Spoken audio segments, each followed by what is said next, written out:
Assalamualaikum warahmatullahi wabarakatuh. Perkenalkan, nama saya Endang Kurniati dengan NIM 19141412014 dari kelas Biologi Sains. Nah, di sini saya akan menjelaskan sedikit mengenai implantasi selaput ekstraembrionik dan plasentasi. Implantasi. Implantasi merupakan proses bersarangnya embrio atau tahap blastosis pada dinding rahim atau endometrium induk.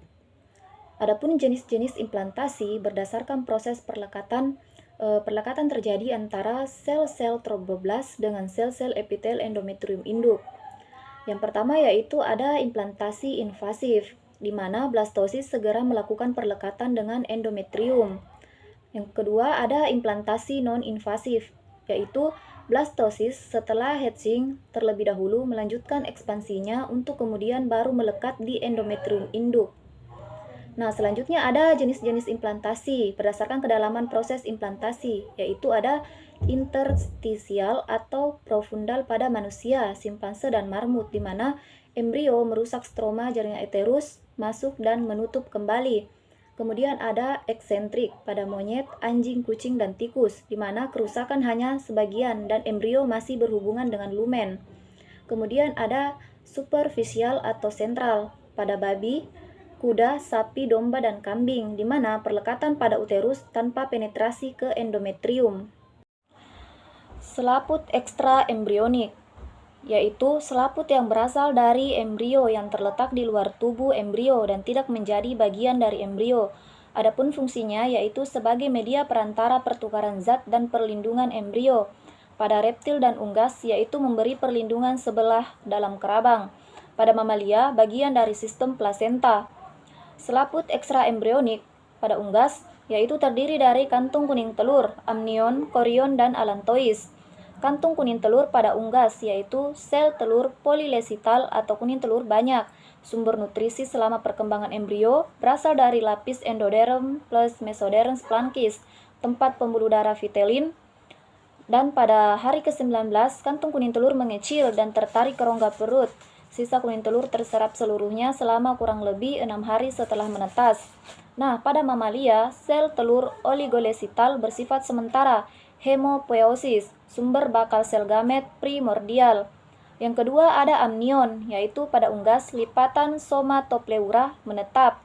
Nah, asal cairan amnion ini yaitu dari ginjal fetus, kelenjar mulut fetus, dan alat pernafasan fetus.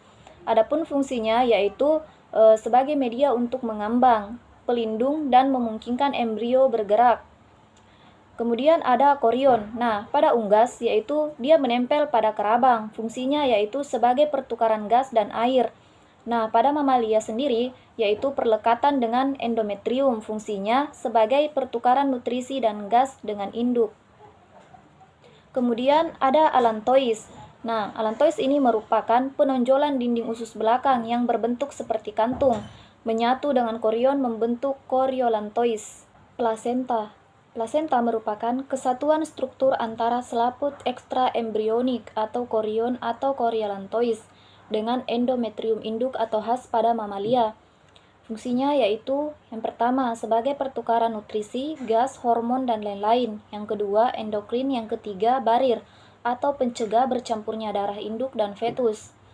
Adapun jenis-jenis plasenta berdasarkan variasi bentuk makroskopis dan daerah perlekatan dengan endometrium. Yang pertama ada difusa, di mana fili-fili korion halus menyebar merata perlekatan dengan endometrium di seluruh korion. Kemudian ada kotiledonaria, yaitu fili-fili korion berkelompok atau kotiledon. Kotiledon akan berlekatan dengan karunkula endometrium atau sama dengan plasentom. Kemudian ada zonaria, di mana pengelompokan fili-fili korion terdapat pada sepertiga tengah korion, seperti pita atau handuk yang menyelubungi permukaan korion. Kemudian ada diskoidal, di mana fili-fili korion membentuk cakram, di mana perlekatan korion dengan endometrium pada daerah ini. Selanjutnya yaitu jenis-jenis plasenta secara mikroskopis. Di sini terdapat 3 komponen dari fetus. Yang pertama, endotelium pembuluh darah korion atau koriolantois. Yang kedua, jaringan ikat di korion atau koriolantois. Yang ketiga, epitel dari korion atau koriolantois. Kemudian ada 3 komponen dari induk, yaitu yang pertama epitel endometrium, yang kedua jaringan ikat endometrium, kemudian ada endotelium pembuluh darah endometrium. Kemudian ada tipe plasenta berdasarkan hubungan korion dengan endometrium secara histologis. Yang pertama yaitu ada epitelikorial, yaitu epitel endometrium berhubungan dengan korion atau dinding endometrium tidak meluru, contohnya pada babi dan kuda. Kemudian ada sindesmokorial, yaitu sebagai epitel endometrium meluru, jaringan penunjang berhubungan dengan korion, contohnya pada ruminansia. Kemudian ada endoteliokorial, atau epitel dan jaringan ikat induk mengalami peluruhan, atau endotel pada induk langsung berhubungan dengan korion, contohnya itu pada karnivora. Kemudian ada hemokorial, yaitu darah induk langsung berhubungan dengan korion, contohnya pada manusia dan rodensia. Selanjutnya yaitu jenis-jenis plasenta berdasarkan luruh tidaknya endometrium pada saat implantasi atau partus.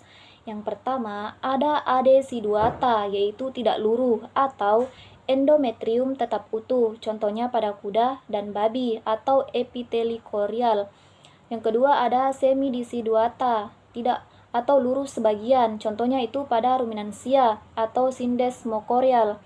Kemudian ada desiduata, yaitu endometrium luruh sempurna, contohnya pada karnivora, primata, dan rodensia. Selanjutnya yaitu kelainan pada plasenta atau kelainan plasenta, yaitu ada retensio secundinae, yaitu pada peristiwa kelahiran yang normal, selaput fetus atau secundinae akan keluar dari alat kelamin induknya dalam waktu 1-12 jam setelah kelahiran anaknya. Pada kejadian retensio secundinae, plasenta tertahan di dalam uterus.